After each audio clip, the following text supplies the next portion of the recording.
এটা দিয়েই শুরু রাসূলুল্লাহ সাল্লাল্লাহু আলাইহি ওয়াসাল্লামের বিদায়ের পালা।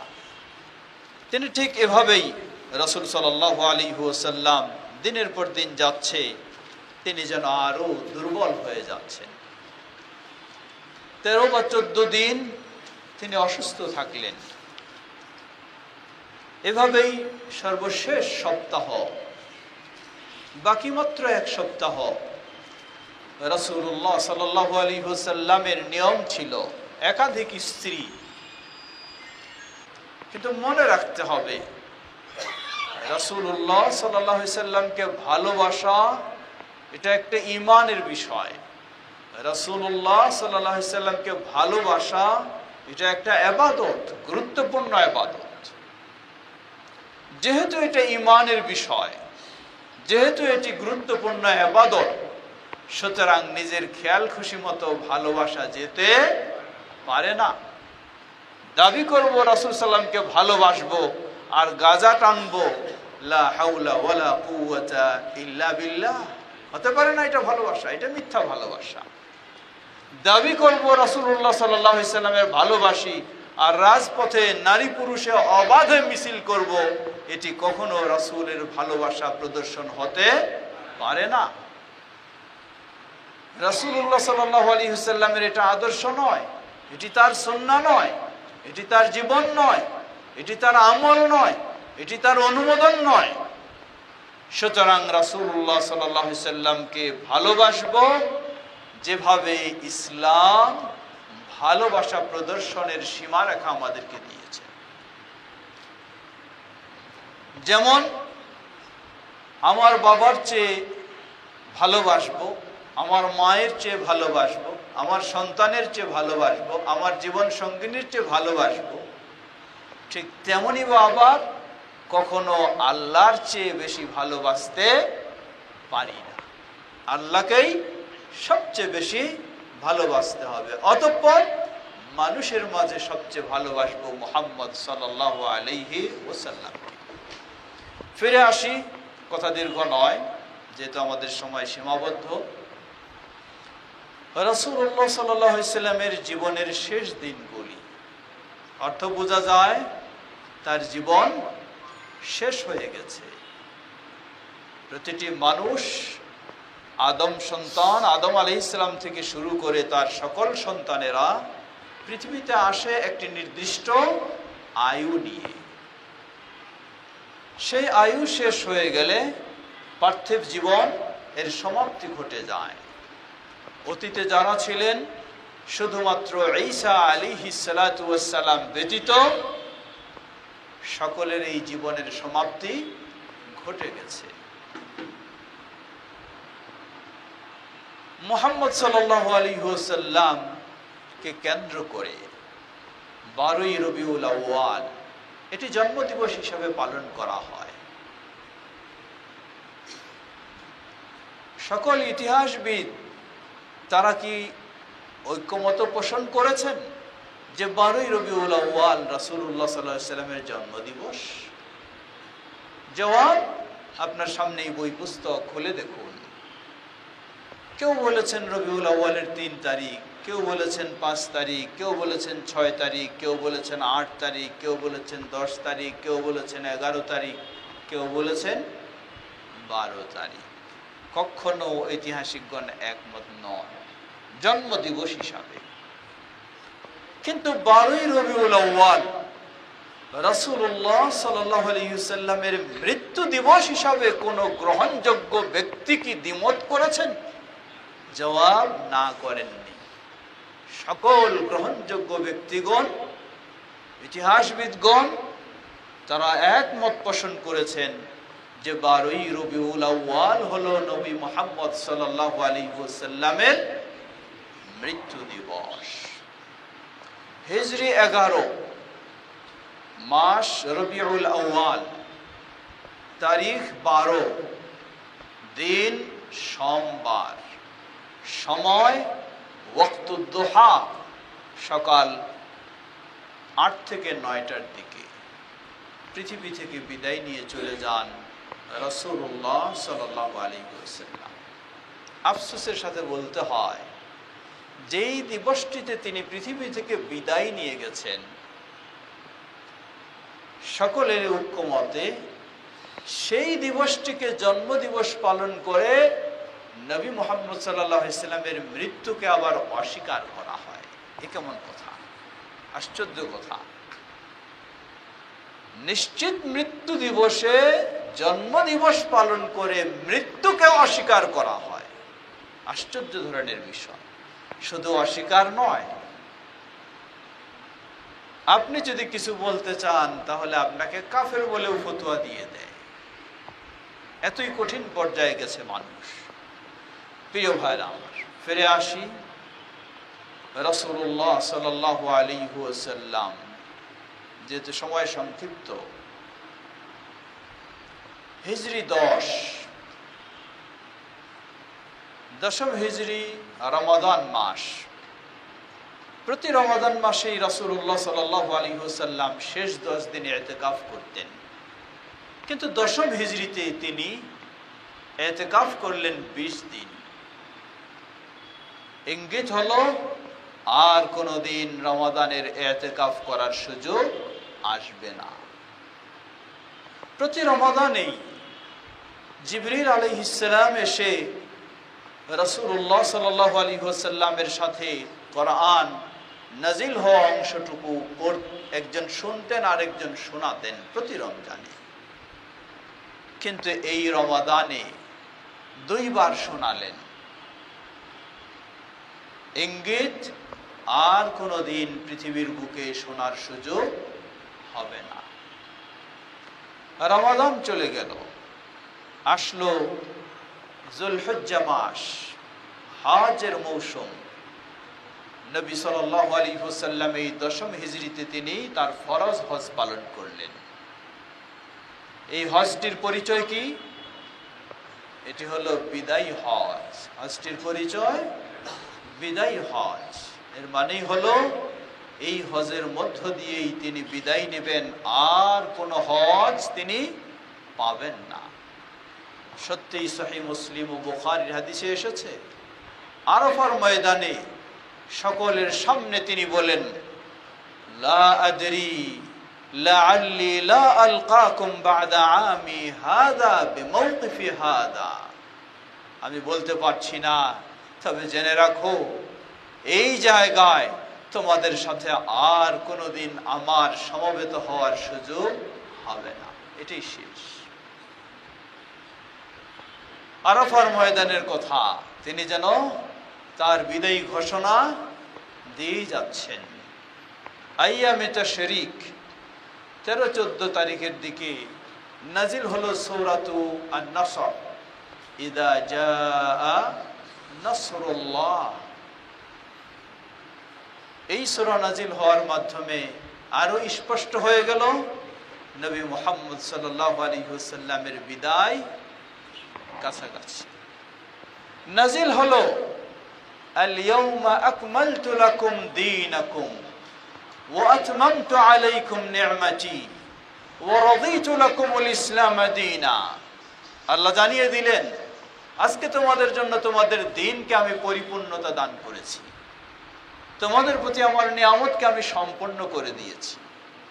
দ্বীন পরিপূর্ণ হয়ে যাওয়া মানেই যার দ্বারা দ্বীন প্রচার হচ্ছিল তার আর প্রয়োজন লাগবে না, তার বিদায় হয়ে যাবে।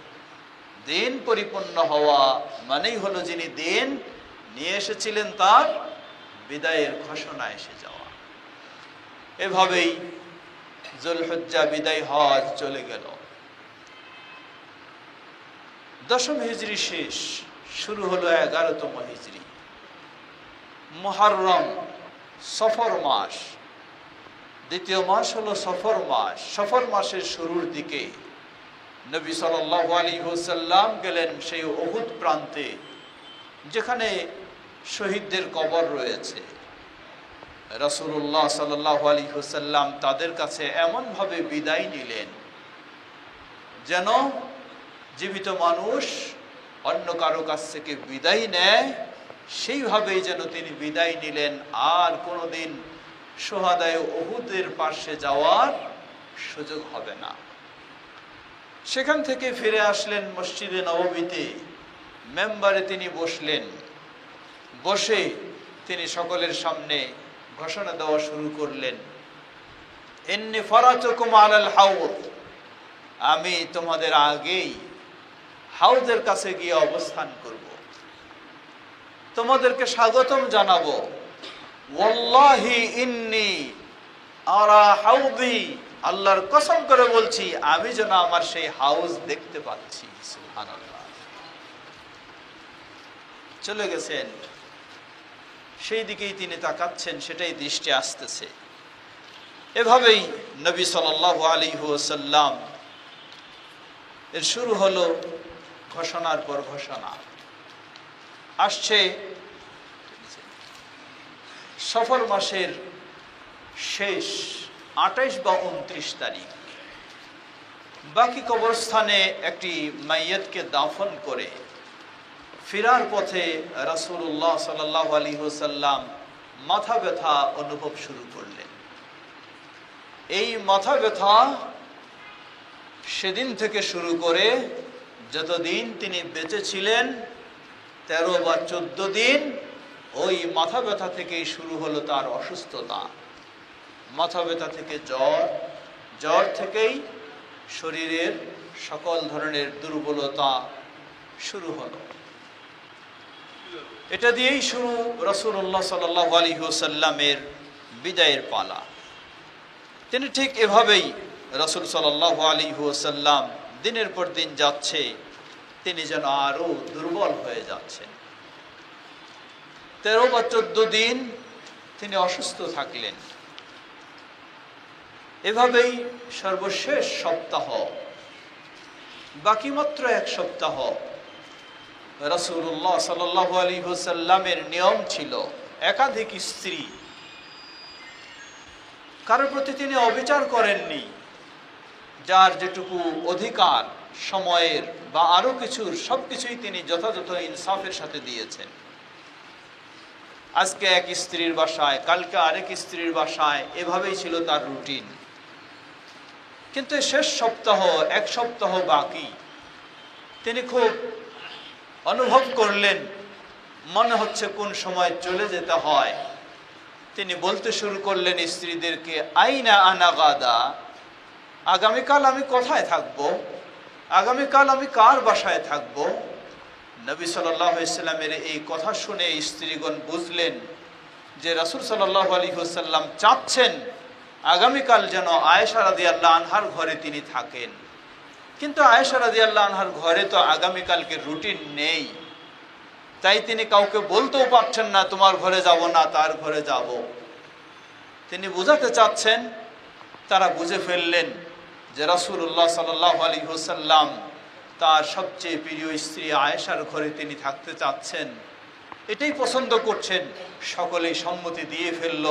বললেন, হে আল্লাহ রাসূল সাল্লাল্লাহু আলাইহি ওয়াসাল্লাম, আগামীকালকে আপনার যার ঘরে ইচ্ছা হয় আপনি সেই ঘরেই অবস্থান করুন, আমাদের কারো কোনো আপত্তি নেই, কারো কোনো বাধা নেই, আপনাকে আমরা স্বতঃস্ফূর্তভাবে সম্মতি দিচ্ছি। আসলো বেশি দিন নেই, মাত্র 5 দিন বাকি। দিনটি ছিল বুধবার, ইয়াউমুল আরবিআ। রাসূলুল্লাহ সাল্লাল্লাহু আলাইহি ওয়াসাল্লাম খুবই অসুস্থতা অনুভব করছেন, শরীর ভারী হয়ে গেছে। নির্দেশ দিলেন, দেখো তোমরা 7 কূপ থেকে 7 কলস পানি নিয়ে আসো, নিয়ে এসে আমার গায়ে ঢালো। নিয়ে আসা হলো, ঢালা হলো, শরীরটা একটু হালকা হলো। তিনি হালকা অনুভব করে মসজিদের দিকে বের হয়ে আসলেন, মেম্বারের দিকে। মেম্বারের দিকে বের হয়ে এসেই মেম্বারে বসলেন। রাসূল সাল্লাল্লাহু আলাইহি ওয়াসাল্লামের হুজরা ছিল ওই কোণায়। ওখান থেকে বের হয়ে এসে মেম্বারে তিনি বসলেন। মেম্বারে বসেই বক্তব্য রাখছেন। সেই বক্তব্যেই যে কথা বললেন, যেটি সহিহুল বুখারী, মুসলিম এবং মুওয়াত্তা মালিকের হাদিসে এসেছে, এটি ছিল 5ম দিন, বুধবার, মৃত্যুর আগে। লানাতুল্লাহি আলাল ইয়াহুদ ইত্তাখাযু কুবুর আমবিয়াইহিম মাসাজিদ। সেই ইহুদিদের প্রতি আল্লাহর লানত, খ্রিস্টানদের প্রতি আল্লাহর লানত, যারা তাদের নবীদের কবরগুলিকে সেজদার স্থান হিসাবে বানায় নিয়েছে। মনে রাখবেন, রাসূলুল্লাহ সাল্লাল্লাহু আলাইহি ওয়াসাল্লাম গোটাটা জীবনেই তাওহীদের পথে ডেকেছেন এবং শিরক থেকে বাধা দিয়েছেন, নিষেধ করেছেন। মৃত্যুর 5 দিন পূর্বে তার এই বক্তব্যে তিনি বললেন, সেই ইহুদি এবং খ্রিস্টানদের প্রতি আল্লাহর অভিশাপ। কারণ কি? তারা তাদের নবীদের কবরকে সেজদার স্থান বানায় নিয়েছে।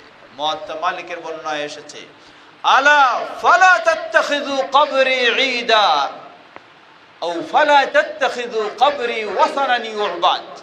সাবধান, তোমরা কখনো তাদের দেখা দেখি আমার কবরকে প্রতিমা বানায় নিও না, যার ইবাদত করা হবে এটি কখনো বানায় নিও না। খুব সতর্কবাণী উচ্চারণ করলেন।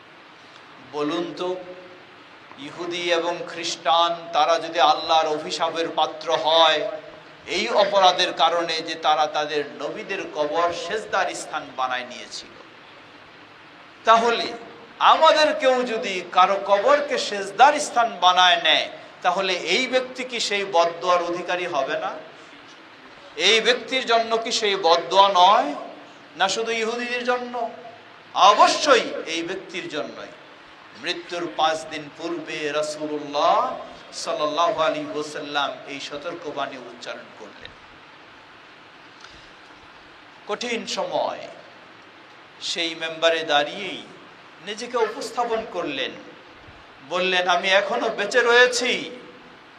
কারো প্রতি যদি আমি জুলুম করে থাকি, অবিচার করে থাকি, কাউকে যদি আমি আঘাত করে থাকি, আমি এখনো বেঁচে রয়েছি। আমাকে আঘাত করে তার প্রতিশোধ তোমরা নিয়ে নাও। আল্লাহ, আমি এখনো বেঁচে রয়েছি, আমার মান সম্মান যথাযথ রয়েছে। কাউকে যদি আমি গালিগালাজ করে মানহানি করে থাকি, আমাকে তোমরা মানহানি করে সেই প্রতিশোধ নিয়ে নাও। আল্লাহু আকবার। এই ঘোষণা দেওয়ার সাথে সাথে একজন সাহাবী দাঁড়িয়ে গেলেন। এক সাইড থেকে দাঁড়িয়ে তিনি দাঁড়ালেন, হাতে এক লাঠি।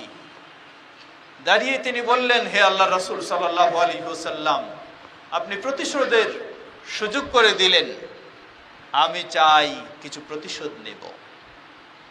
রাসূলুল্লাহ সাল্লাল্লাহু আলাইহি ওয়াসাল্লাম বললেন, তুমি কাছে আসো। অন্য সাহাবীগণ যেন ভিন্ন দৃষ্টিতে তাকাচ্ছেন যে কি বলে সে, রাসূলুল্লাহ সাল্লাল্লাহু আলাইহি ওয়াসাল্লামের কাছে প্রতিশোধ নেবে। রাসূল সাল্লাম তাকে সুযোগ করে দিলেন, আসো, কাছে আসো। কাছে আসলেন, এসে বললেন, হে আল্লাহর রাসূল সাল্লাল্লাহু আলাইহি ওয়াসাল্লাম, আপনি যখন আমাকে আঘাত করেন তখন আমার গায়ে কোনো কাপড় ছিল না, বিবস্ত্র অবস্থায় ছিলাম, আমার পেটে কোনো কাপড় ছিল না। আপনার উপরে তো কাপড় রয়েছে, তাহলে আমি কিভাবে প্রতিশোধ নেব? আপনি দয়া করে কাপড় সরিয়ে দিন। রাসূলুল্লাহ সাল্লাল্লাহু আলাইহি ওয়াসাল্লাম কাপড় সরিয়ে দিয়ে বললেন, নাও, তোমার জন্য আমি উন্মুক্ত করে দিয়েছি, তুমি তোমার প্রতিশোধ নিয়ে নাও। তিনি আরো কাছে আসতেই লাঠিকে ছুঁড়ে মেরে রাসূলুল্লাহ সাল্লাল্লাহু আলাইহি ওয়াসাল্লামের পেট মুবারকে নিজের 2টি ঠোঁট বসিয়ে চুমু খেয়ে দিলেন। সুবহানাল্লাহ। তিনি বললেন, হে আল্লাহ রাসূল সাল্লাল্লাহু আলাইহি ওয়াসাল্লাম, আপনার কাছে কারো প্রতিশোধ নেওয়ার মতো রয়েছে? এমনটা কি হতে পারে? কিন্তু আমি একটি সুযোগ নিলাম, বুঝতেছি আপনার বিদায়ের খবর আপনি একের পর এক আমাদেরকে দিয়ে যাচ্ছেন। আমার শেষ মুহূর্তে আমার এই 2 ঠোঁট দিয়ে যেন আপনার দেহ মুবারককে আমি স্পর্শ করতে পারি, এই সুযোগটি আমি নিলাম। সুবহানাল্লাহ। এমনই ভাবে রাসূলুল্লাহ সাল্লাল্লাহু আলাইহি ওয়াসাল্লাম সেখানে ঘোষণা দিলেন। এই হাদিসটি সহিহ বুখারী এবং মুসলিমের। ইন্নাল্লাহা খায়্যারা ইন্না আবদান খায়্যারাহুল্লাহ। আল্লাহ তার বান্দাকে এই অপশন দিয়েছেন, যদি তুমি চাও দুনিয়ার লোভ লালসা সম্পদ ভোগ বিলাসে থাকতে চাও, থাকতে পারো। যদি তুমি চাও তোমার রবের কাছে তুমি যেতে পারো। রাসূলুল্লাহ সাল্লাল্লাহু আলাইহি ওয়াসাল্লাম বললেন, আল্লাহ যখন তার বান্দাকে এই অপশন দিলেন, এখতিয়ার দিলেন, বান্দা দুনিয়াকে প্রাধান্য দেয়নি, বান্দা আল্লাহর কাছে যাওয়াটাকেই প্রাধান্য দিয়ে বেছে নিয়েছেন। এটা বলার সাথে সাথেই আবু বকর সিদ্দিক রাদিয়াল্লাহু আনহু কাছে বসেছিলেন, তিনি হাউমাউ করে কাঁদতে শুরু করলেন। অন্য সাহাবীগণ বলছেন যে কি ব্যাপার, কেন কাঁদছেন? তিনি বললেন, তোমরা বুঝনি কোন বান্দার কথা বললেন? যেই বান্দা আল্লাহর কাছে চলে যাওয়াটাকে বেছে নিয়েছেন, সেই বান্দাই তো হলেন নবী সাল্লাল্লাহু আলাইহি ওয়াসাল্লাম। সুতরাং নবী সাল্লাল্লাহু আলাইহি ওয়াসাল্লাম বিদায় নিয়ে চলে যাচ্ছেন, এই ঘোষণায় তিনি আমাদেরকে শোনালেন।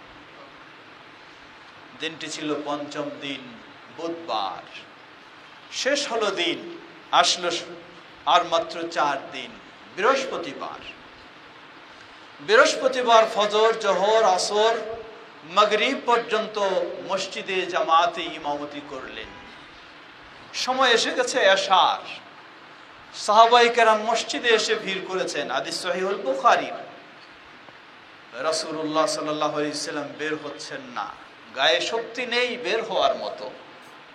উম্মুল মুমিনিন আয়েশা রাদিয়াল্লাহু আনহাকে জিজ্ঞাসা করলেন, তার ঘরেই আছেন, আসাল্লান নাস, মানুষেরা কি সালাত আদায় করে ফেলেছে?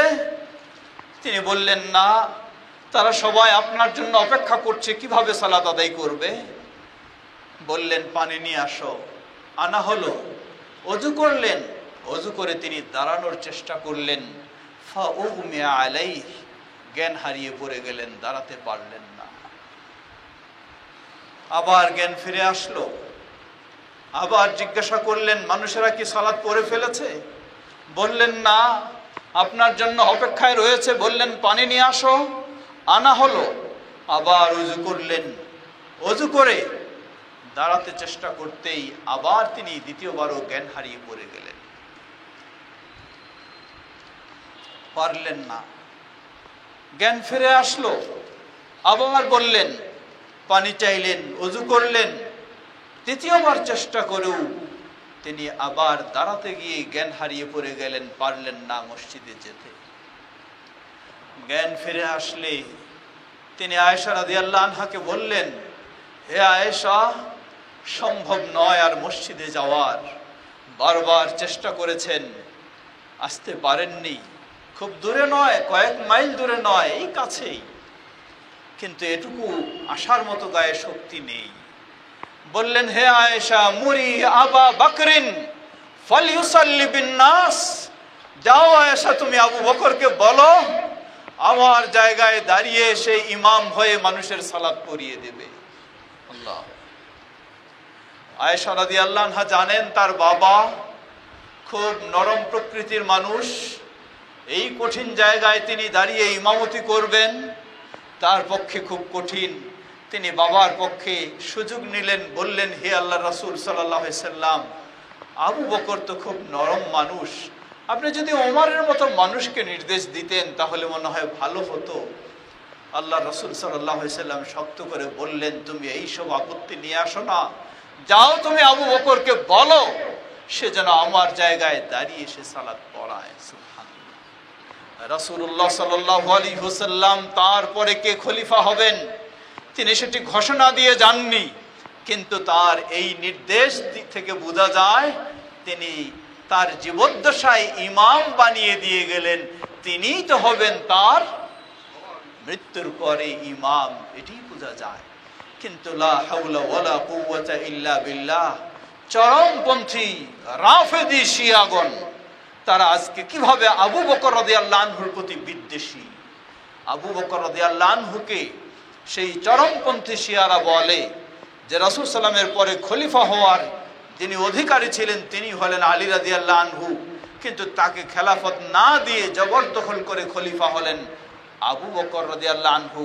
তাই আবু বকর রাদিয়াল্লাহু আনহুকে তারা জালেম হিসাবে এবং আরো কঠিন ভাষায়, নম্র ভাষায় মুরতাদ হিসাবে গালিগালাজ পর্যন্ত করে থাকে। লা হাওলা ওয়ালা কুওয়াতা ইল্লা বিল্লাহ। এই সেই শিয়া এভাবে আবু বকর রাদিয়াল্লাহু আনহুকে গালি দেয়, ওমর রাদিয়াল্লাহু আনহুকে গালি দেয়, ওসমান রাদিয়াল্লাহু আনহুকে গালি দেয়, যাদেরকে আপনি ভাবছেন কত না রাসূল প্রিয়, কত না আলী রাদিয়াল্লাহু আনহু প্রিয়, কত না ইসলাম প্রিয়, কিন্তু তাদের ভিতরটা আবু বকর রাদিয়াল্লাহু আনহুর প্রতি এত বিদ্বেষ, তাকে সইতে তো পারা দূরের কথা, তাকে মুসলিম হিসাবে স্বীকার করতেও তাদের জন্য খুব কষ্ট লাগে। লা হাওলা ওয়ালা কুওয়াতা।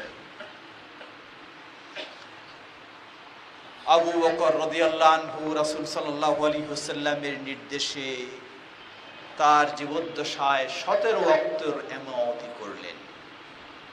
বৃহস্পতিবার এশার সালাত, জুমার দিন 5 ওয়াক্ত, শনিবার 5 ওয়াক্ত, রবিবার 5 ওয়াক্ত, এই হলো 16 ওয়াক্ত। সোমবার ফজরের সালাত। এই 17 ওয়াক্ত রাসূলুল্লাহ সাল্লাল্লাহু আলাইহি ওয়াসাল্লামের জীবদ্দশায় যিনি ইমামতি করলেন তিনি হলেন আবু বকর as-সিদ্দিক রাদিয়াল্লাহু তাআলা আনহু। চলে যাই এভাবেই রাসূলুল্লাহ সাল্লাল্লাহু আলাইহি ওয়াসাল্লামের জীবনের শেষ পর্যায়ে। সময় নেই, মাত্র একদিন, ইয়ৌমুল আহাদ, রবিবার। তার কাছে যা ছিল সব তিনি দান করে ফেললেন।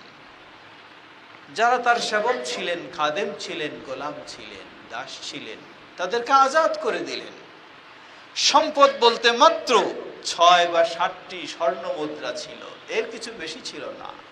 সেগুলি সব দান করে দিলেন, সদকা করে দিলেন। ঠিক সেই অবস্থায় তার যা অস্ত্র ছিল, যেগুলি ব্যবহার করতেন, মুসলিম ধনভাণ্ডারে সেগুলিকে দান করে দিলেন মুসলিমদের জন্য।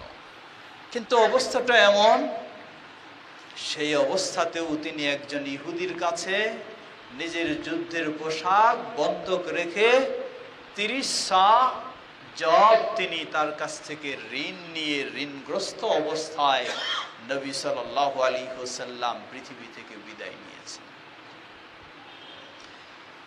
দিন শেষ, রবিবার শেষ, শুরু হলো সোমবার। যেই সোমবার ছিল হিজরি 11, মাস রবিউল আউয়াল, 12 তারিখ হলো 12, দিন হলো সোমবার। এই সোমবার ফজরের সালাত আবু বকর রাদিয়াল্লাহু আনহু পড়াচ্ছেন, তার পিছনে সাহাবায়ে কেরাম কাতারবদ্ধ হয়ে সালাত আদায় করছে। রাসূলুল্লাহ সাল্লাল্লাহু আলাইহি সাল্লাম তার ঘর থেকেই শুধু পর্দা উঠায় তাকালেন। সুন্দর দৃশ্য দেখে তিনি মুস্কি হাসলেন। আবু বকর রাদিয়াল্লাহু আনহু ভাবছেন রাসূল সাল্লাম হয়তো বের হতে চাচ্ছেন, তিনি একটু হলেন, কিন্তু সাথে সাথে আবার তিনি পর্দা ঢেলে দিলেন। আসার মতো সুযোগ হলো না। এই দৃশ্য দেখেই আয়েশা রাদিয়াল্লাহু আনহার ঘরেই তিনি অবস্থান করলেন। শেষ পর্যায়ে ওয়াক্তুদ দুহা, সময় যখন 7 থেকে 8টা বা 8 থেকে 9টার দিক, আয়েশা রাদিয়াল্লাহু আনহার কোলে মাথা রেখে কঠিন অবস্থা তিনি অনুভব করছেন। পার্শ্বেই পানির পাত্র রয়েছে, হাত ডুবিয়ে তিনি চেহারাটা মুছে নিচ্ছেন, হাদিস সহিহুল বুখারীর, আর বলছেন লা ইলাহা ইল্লাল্লাহ ইন্না লিল মাউতি সাকারাত, বলছেন লা ইলাহা ইল্লাল্লাহ, মৃত্যু যন্ত্রণা খুবই কঠিন যন্ত্রণা। আল্লাহ, রাসূলুল্লাহ সাল্লাল্লাহু আলাইহি সাল্লামের মতো ব্যক্তি যদি বলেন মৃত্যু যন্ত্রণা খুবই কঠিন যন্ত্রণা, তাহলে আমাদের মতো ব্যক্তিদের কি হতে পারে? আল্লাহ আমাদের জন্য মৃত্যুকে সহজ করে দিন। সেই কঠিন অবস্থায় হাদিস সহিহুল বুখারীর, যে হাদিসটিকে ইমাম বুখারী রাহিমাহুল্লাহ সহিহ বুখারীতে 7 থেকে 8 বার নিয়ে এসেছেন, উম্মুল মুমিনিন আয়েশা রাদিয়াল্লাহু আনহা বলেন রাসূলুল্লাহ সাল্লাল্লাহু আলাইহি সাল্লামের যখন কঠিন অবস্থা, তিনি একবার চাদর দিয়ে চেহারাটা ঢেকে নিচ্ছেন, চেহারা ঢেকে নিয়েতেই তার শ্বাস বন্ধ হয়ে যাচ্ছে, আবার চাদরটাকে সরিয়ে ফেলছেন। সরিয়ে ফেলে ওই সময় কঠিন মুহূর্তে, জীবনের শেষ দিন, শেষ মুহূর্তে তিনি বললেন কাতালাল্লাহু আল ইয়াহুদা ওয়ান নাসারা ইত্তাখাযু কুবুর আমবিয়াইহিম মাসাজিদ ওয়া ইউহাদ্দিরু মা সানাউ। উম্মুল মুমিনিন আয়েশা রাদিয়াল্লাহু আনহা বলেন রাসূল সাল্লাল্লাহু আলাইহি সাল্লাম বললেন আল্লাহ ইহুদ এবং খ্রিস্টানদেরকে ধ্বংস করে দিন। কেন? ইত্তাখাযু কুবুর আমবিয়াইহিম মাসাজিদ, তারা তাদের নবীদের কবরগুলিকে সেজদার স্থান হিসেবে বানায় নিয়েছে। এজন্যই জীবনের শেষ মুহূর্তেও তিনি এই বদদোয়া করে গেলেন। আয়েশা রাদিয়াল্লাহু আনহা বলেন ওয়া ইউহাদ্দিরু মা সানাউ, তারা যেসব কবর পূজা, মাজার পূজায় ইহুদি এবং খ্রিস্টানেরা রয়েছে, সেই সব বিষয় থেকে নবী সাল্লাল্লাহু আলাইহি ওয়াসাল্লাম মূলত তার উম্মতকে সতর্ক করলেন। মনে রাখবেন দিনটি ছিল জীবনের শেষ দিন 12ই রবিউল আউয়াল। এই 12ই রবিউল আউয়ালে নবী সাল্লাল্লাহু আলাইহি ওয়াসাল্লাম কবর পূজা মাজার পূজা থেকে কঠিনভাবে সতর্কবাণী উচ্চারণ করলেন, তাদের জন্য বদদোয়া করলেন, তাদের জন্য আল্লাহর লানত বর্ষণ করলেন। এর অর্থ কি বলে? যদি আজকে এই শেষ দিনের হাদিসটি উম্মুল মুমিনিন আয়েশা রাদিয়াল্লাহু আনহার বর্ণনা আজকে আমরা বাংলার বুকে সকলের কাছে ছড়িয়ে দিতে পারতাম, মানুষ যদি এটাকে বুঝতো, তাহলে আমাদের দেশে কবর পূজা মাজার পূজা খুঁজে পাওয়া যেত না। এই শিক্ষা আমাদের নেওয়া উচিত, এই শিক্ষা নেওয়া উচিত। কিন্তু আফসোস, তা না করে ওই দিনটিতেই ঈদে মিলাদুন নবীর নাম দিয়ে কবর পূজা মাজার পূজা যত রকমের রয়েছে সবগুলি করে যাচ্ছে, আবার দাবি করে মুহাম্মদ সাল্লাল্লাহু আলাইহি সাল্লামের ভালোবাসা। লা হাওলা ওয়ালা কুওয়াতা ইল্লা বিল্লাহ। আল্লাহ হেদায়েত দান করুন। শেষ কঠিন অবস্থায় উম্মুল মুমিনিন আয়েশা রাদিয়াল্লাহু আনহা বলেন, রাসূলুল্লাহ সাল্লাল্লাহু আলাইহি ওয়াসাল্লাম ওই সময়ের মধ্যে তিনি আরো কিছু উপদেশ দিলেন।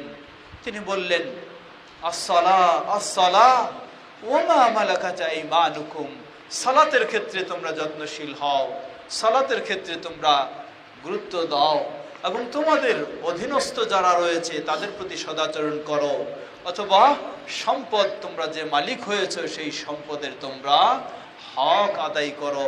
উম্মুল মুমিনিন আয়েশা রাদিয়াল্লাহু আনহা বলছেন, এভাবেই রাসূল সাল্লাল্লাহু আলাইহি ওয়াসাল্লাম বলতে এমনকি রাসূল সাল্লাল্লাহু আলাইহি ওয়াসাল্লামের আওয়াজ বন্ধ হয়ে গেল, মুখ দিয়ে কথা বের হচ্ছে না, শুধু ঠোঁট দুটি তিনি নড়াচ্ছেন। উম্মুল মুমিনিন আয়েশা রাদিয়াল্লাহু আনহা বলেন, আমি মুখের কাছে কান কাছে নিয়ে আমি শুনলাম রাসূলুল্লাহ সাল্লাল্লাহু আলাইহি ওয়াসাল্লাম এর একটু আগের কথা হলো এই, তিনি ফাতেমা রাদিয়াল্লাহু আনহাকে, এটা হাদিস সহিহুল বুখারীর, ফাতেমা রাদিয়াল্লাহু আনহাকে কাছে ডেকে নিলেন, কানে কানে কি যেন বললেন, বলার সাথে সাথে ফাতেমা রাদিয়াল্লাহু আনহা হাউমাউ করে কাঁদতে শুরু করলেন। আবার রাসূল সাল্লাল্লাহু আলাইহি ওয়াসাল্লাম তাকে ডাকলেন, ডেকে আবার কিছু বললেন। ফাতেমা রাদিয়াল্লাহু আনহা একটু হাসি হাসি ভাব দেখা গেল। উম্মুল মুমিনিন আয়েশা রাদিয়াল্লাহু আনহা বলেন, আমি পরে জিজ্ঞাসা করলাম, হে ফাতেমা কি হলো? তোমাকে যখন প্রথমে বলে তুমি কাঁদতে শুরু করলে, আবার যখন বলেন তুমি যখন হাসলে। ফাতেমা রাদিয়াল্লাহু আনহা বললেন, প্রথমে যখন তিনি আমাকে ডাকলেন কানে কানে বললেন, হে ফাতেমা আর সময় নেই, আমার বিদায়ের মুহূর্ত ঘনিয়ে এসেছে, আমি এক্ষুনি তোমাদেরকে ছেড়ে বিদায় নেব। এ কথা যখনই বলেন ফাতেমা রাদিয়াল্লাহু আনহা তখনই হাউমাউ করে কাঁদতে শুরু করেন। আবার সান্ত্বনা দেওয়ার জন্য আবার তিনি কানে কানে বললেন, হে ফাতেমা তুমি কষ্ট পেও না, তবে মনে রাখো আমার বিদায়ের পরেই আমার পরিবারের মধ্যে যে সবচেয়ে কাছাকাছি সময়ে বিদায় নেবে সেটি হচ্ছে ফাতেমা তুমি। আল্লাহ, এ কথা শুনেই ফাতেমা রাদিয়াল্লাহু আনহা তিনি আবার একটু খুশি হলেন। উম্মুল মুমিনিন আয়েশা রাদিয়াল্লাহু আনহা বলেন, এরপরে মুখ দিয়ে কোনো কথা বের হচ্ছে না, মুখটি তিনি নড়াচ্ছেন। আমি কান কাছে লাগিয়ে দিয়ে আমি যেন শুনলাম তিনি বলছেন, আল্লাহুম্মা ইলার রফিকিল আলা, হে আল্লাহ আমাকে আমার সুউচ্চ বন্ধুর কাছে আমাকে তুলে নাও। এই কথা বলতে বলতেই উম্মুল মুমিনিন আয়েশা রাদিয়াল্লাহু আনহা বলছেন, রাসূল সাল্লাল্লাহু আলাইহি ওয়াসাল্লামের হাতটা এইভাবে দাঁড় করা ছিল, তিনি আল্লাহুম্মা ইলার রফিকিল আলা এই দোয়া পাঠ করছেন। এই পাঠ করতে করতেই তার হাতটা এভাবে একেবারে মাটিতে পড়ে গেল, তিনি নিস্তেজ হয়ে গেলেন, তিনি বিদায় নিলেন।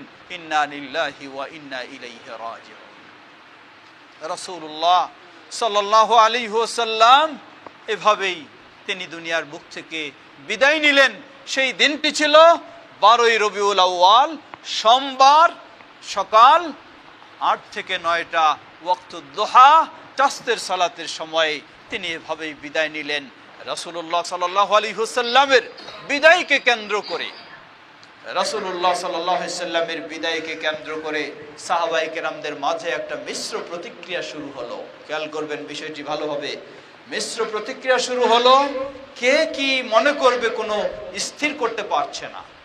আনাস রাদিয়াল্লাহু আনহু এটাই বলেছিলেন, তিনি বলেন যে মদিনার জীবনে আমি 2টি দিন দেখেছি, একটি দিন হলো এতই আনন্দের দিন যার চেয়ে আনন্দের কোনো দিন পাইনি। সেই দিনটি হলো যেদিন নবী সাল্লাল্লাহু আলাইহি ওয়াসাল্লাম মক্কা থেকে মদিনায় হিজরত করে আসেন, মদিনা আলোকিত হয়েছিল, সবার মনে খুশি দেখেছি, ওই রকম কোনো দিন আর পাইনি। দ্বিতীয় দিন, যেই দিন মদিনার মানুষ সকলেই ব্যথিত হয়েছে, সেই দিনের যে আর বেদনাদায়ক দিন পাইনি, সেই দিনটি হলো এই 12ই রবিউল আউয়াল, যেই দিন নবী সাল্লাল্লাহু আলাইহি ওয়াসাল্লাম তিনি আল্লাহর ডাকে সাড়া দিয়ে বিদায় নিয়ে চলে গেলেন। ওমর ইবনুল খাত্তাব রাদিয়াল্লাহু আনহু, তিনি কঠিন প্রকৃতির মানুষ। তিনি এই মুহূর্তে এসে মসজিদে নববীতে দাঁড়িয়ে তিনি বক্তব্য শুরু করলেন। তিনি বললেন, ওমর ইবনুল খাত্তাব রাদিয়াল্লাহু আনহু বললেন, কত মুনাফিক রয়েছে, তারা মনে করে যে নবী সাল্লাল্লাহু আলাইহি ওয়াসাল্লাম মৃত্যুবরণ করেছেন। না, তিনি মৃত্যুবরণ করেননি। মুসা আলাইহিস সালাম যেমন কিছুদিন তার কওম থেকে আড়ালে গিয়েছিলেন, নবী সাল্লাল্লাহু আলাইহি ওয়াসাল্লাম সেই রকম আড়ালে গিয়েছেন, আবার তিনি সজাগ হয়ে ফিরে আসবেন। এই বলে তিনি খুব শাসাতে শুরু করলেন। কেউ কিছু প্রতিবাদ করার সুযোগ নেই, কিছু বলারও সুযোগ নেই, কারো কাছে বিষয়টি স্পষ্ট নয়। সংবাদ যখন আবু বকর সিদ্দিক রাদিয়াল্লাহু আনহুর কাছে পৌঁছে, তিনি ছুটে এসে কারোর কাছে কিছু কথা বললেন না, মসজিদের ভিতর দিয়ে গিয়ে চলে গেলেন উম্মুল মুমিনিন আয়েশা রাদিয়াল্লাহু আনহার ঘরে। আয়েশা রাদিয়াল্লাহু আনহার ঘরে গিয়েই সেখানে রাসূল সাল্লাল্লাহু আলাইহি ওয়াসাল্লামের গায়ে চাদর দিয়ে ঢাকা রয়েছে, তিনি চাদরটিকে তুললেন, চেহারা বের করলেন, চেহারা বের করে তিনি দুই চোখের মাঝে চুমু খেলেন। চুমু খেয়ে বললেন যে মানুষ একবারেই বিদায় নেয়, হে আল্লাহ রাসূল সাল্লাল্লাহু আলাইহি ওয়াসাল্লাম, আপনার সেই মৃত্যু, সেই বিদায় ঘটে গেছে। এই বলেই তিনি সেখানে আবার ঢেকে রেখে চলে আসলেন মসজিদে। মসজিদে এসে মেম্বারের কাছে দাঁড়িয়ে আল্লাহর প্রশংসা জ্ঞাপন করে, আল্লাহর শাহাদা জ্ঞাপন করে তিনি বক্তব্য শুরু করলেন। যে আয়াতটি শুরুতে পাঠ করেছিলাম, সূরা আলে ইমরান 144 নম্বর আয়াত, আল্লাহ সুবহানাহু ওয়া তাআলা বলেন, ওয়ামা মুহাম্মাদুন ইল্লা রাসূলুন কাদ খালাত মিন ক্বাবলি। এই আয়াত পাঠ করে শুরুতেই তিনি বললেন, জেনে রাখো, মান কানা ইয়াবুদুল্লাহ ফা ইন্নাল্লাহা হাইয়ুন, যে আল্লাহর ইবাদত করে, আল্লাহ চিরজীবী, তিনি বেঁচে রয়েছেন, এখনো রয়েছেন, থাকবেন। ওয়া মান কানা ইয়াবুদু মুহাম্মাদান ফা ইন্না মুহাম্মাদান কাদ মাত, আর যে মুহাম্মাদের ইবাদত করে, জেনে রাখো মুহাম্মদ আর জীবিত নেই, তিনি মৃত্যুবরণ করেছেন। এই বলেই তিনি দলিল হিসাবে এই আয়াত আরো কিছু পেশ করলেন। সব কিছু এই আয়াতটি আব্দুল্লাহ ইবনে আব্বাস রাদিয়াল্লাহু আনহু বলছেন, সহিহুল বুখারীর হাদিস, যখন এই আবু বকর রাদিয়াল্লাহু আনহু এই আয়াত পাঠ করলেন, সব সাহাবী যেন তার সাথে এই আয়াত পাঠ করতে শুরু করলেন। ওমর রাদিয়াল্লাহু আনহু মতো ব্যক্তি বলছেন, যে ব্যক্তি আমি এত শক্ত বক্তব্য দিচ্ছিলাম, যারা মৃত্যুবরণ করেছে বলে বিশ্বাস করে মুনাফিক বলেছিলাম, যখন আবু বকর রাদিয়াল্লাহু আনহু এই বক্তব্য শুরু করলেন, এই কোরআন হাদিসের দলিল দিয়ে তিনি বলতে শুরু করলেন, আমি ওমরের পা মাটিতে দাঁড়ানোর মতো অবস্থা ছিল না, মাটিতে দাঁড়িয়ে থাকার মতো আমার অবস্থা ছিল না। আমিও যেন এই আয়াত শুনে মনে হলো এখনই যেন এই আয়াত নাজিল হলো। ওমর রাদিয়াল্লাহু আনহু একত্রতা ঘোষণা করলেন, সব সাহাবী ঐক্যবদ্ধ হয়ে একত্রতা ঘোষণা করলেন, নবী মুহাম্মদ সাল্লাল্লাহু আলাইহি ওয়াসাল্লাম তিনি পৃথিবীতে ছিলেন, এখন আর তিনি নেই, তিনি মৃত্যুবরণ করেছেন। ইন্না লিল্লাহি ওয়া ইন্না ইলাইহি রাজিউন। এভাবেই নবী মুহাম্মদ সাল্লাল্লাহু আলাইহি ওয়াসাল্লামের জীবনের দিনগুলি শেষ হলো, আর এই শেষ দিনটি ছিল 12ই রবিউল আউয়াল। সুতরাং এটি আনন্দ উল্লাসের দিন নয়, এটি হতে পারে আপনার জন্য বেদনার দিন, হতে পারে আপনার জন্য কষ্টের দিন, কিন্তু ইসলামে তো যেমন মৃত্যু দিবস পালনেরও সুযোগ নেই, তেমন জন্ম দিবসেরও পালনের সুযোগ নেই। তাই সাহাবায়ে কেরাম কোনোদিন কোনো দিবসেই পালন করেননি। প্রিয় ভাইরা আমার, শেষ করতে যাই, আসুন আমরা এটা থেকে শিক্ষা নেব। নবী মুহাম্মদ সাল্লাল্লাহু আলাইহি ওয়াসাল্লাম তার মতো আল্লাহর এত প্রিয় বান্দা, তাকে যদি দুনিয়া থেকে চলে যেতে হয়, আমাদেরকেও তো চলে যেতে হবে, আমাদেরকেও চলে যেতে হবে। সুতরাং সবচেয়ে উত্তম ব্যক্তি হলেন তিনি, যিনি আল্লাহর সাথে ঈমানের সাথে সাক্ষাৎ করবে, আল্লাহর কাছে যিনি তাওহীদের সাথে সাক্ষাৎ করবে, আল্লাহর কাছে যিনি শিরক মুক্ত হয়ে সাক্ষাৎ করবে, আল্লাহর কাছে যিনি সুন্নাহর উপর থেকে সাক্ষাৎ করবে, আল্লাহর সাথে যিনি বেদা মুক্ত হয়ে সাক্ষাৎ করবে, তিনিই হবেন সৌভাগ্যবান।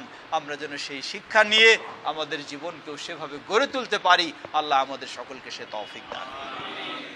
এখানে আরেকটি গুরুত্বপূর্ণ শিক্ষা হলো, মানুষ না জানার কারণে বিভিন্ন মন্তব্য ধারণা রাখতে পারে, কিন্তু যখনই সে জানবে, কোরআন এবং সুন্নাহর দলিল পেয়ে যাবে, তখন তার আর ভিন্ন চিন্তায় থাকার সুযোগ নেই।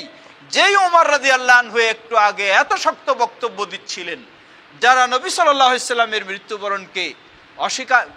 মৃত্যুবরণ করেছে বলে বলবে তাদেরকে যিনি মুনাফিক বললেন, ওই উমর রাদিয়াল্লাহু আনহু যখন কোরআন সুন্নাহর দলিল পেয়ে গেলেন, তিনি সর্বাগ্রে একত্বতা ঘোষণা করলেন। এটি আমাদের শিক্ষা দেয় যে মানুষের ভুল হতে পারে অজানার কারণে, কিন্তু যখনই জানবে তখন আর সে কখনো ভুলের উপরে অটল থাকতে পারে না, তাকে অবশ্যই সঠিক পথে ফিরে আসতে হবে। প্রিয় ভাইয়েরা আমার, আসুন আমরা চেষ্টা করব রাসূলুল্লাহ সাল্লাল্লাহু আলাইহি ওয়াসাল্লামের জীবনী শিখে সেই আলোকে আমাদের জীবনকেও আলোকিত করতে, আমাদের জীবনকেও সুন্দর করতে, কিন্তু কখনো মিথ্যা ভালোবাসার নাম দিয়ে যেগুলি আল্লাহ রাসূল সাল্লাল্লাহু আলাইহি ওয়াসাল্লাম করেননি, অনুমতি দেননি, যারা সবচেয়ে বেশি ভালোবাসতেন সাহাবায়ে কেরাম তারাও কোনোদিন করেননি, এমন কর্ম কখনো আমরা করতে পারি না ইনশাআল্লাহ। আল্লাহ আমাদের সকলকে প্রকৃত সুন্নাহ জেনে সুন্নাহর উপরে যেন প্রতিষ্ঠিত থাকতে পারি, আল্লাহ আমাদের সকলকে সে তৌফিক দান করুন। কথা দীর্ঘ না করে এখানে শেষ করতে চাচ্ছি। পরিশেষে আবারও যারা এই সুন্দর আয়োজন করেছেন, আমাদের ভাই সহ যারা আরো রয়েছেন, মসজিদ কর্তৃপক্ষ, সকলকে কৃতজ্ঞতা জানাচ্ছি। আল্লাহ সকলকে জাযায়ে খায়ের দান করুন। আমরা যেন পরস্পরের সহযোগিতা দিয়ে কোরআন এবং সুন্নাহর আলোকে দিনের পথে এগিয়ে চলতে পারি, আল্লাহ আমাদের সবাইকে সে তৌফিক দান করুন। আল্লাহ আমাদের সকল অসুস্থ ব্যক্তিদেরকে পরিপূর্ণ সুস্থতা দান করুন। যারা বিদায় নিয়ে চলে গেছেন তাদের ভুল ত্রুটি ক্ষমা করে জান্নাতুল ফেরদাউস নসিব করুন। আমরা যেন গোটা জীবন ঈমানের উপরে থেকে ঈমানের সাথে আমাদের বিদায় হয়, আল্লাহ আমাদের জন্য সেটি কবুল করে নিন। সুবহানাকাল্লাহুম্মা ওয়া বিহামদিকা আশহাদু আল্লা ইলাহা ইল্লা আনতা আস্তাগফিরুকা ওয়া আতুবু ইলাইক। ওয়াসসালামু আলাইকুম ওয়া রাহমাতুল্লাহি ওয়া বারাকাতুহু।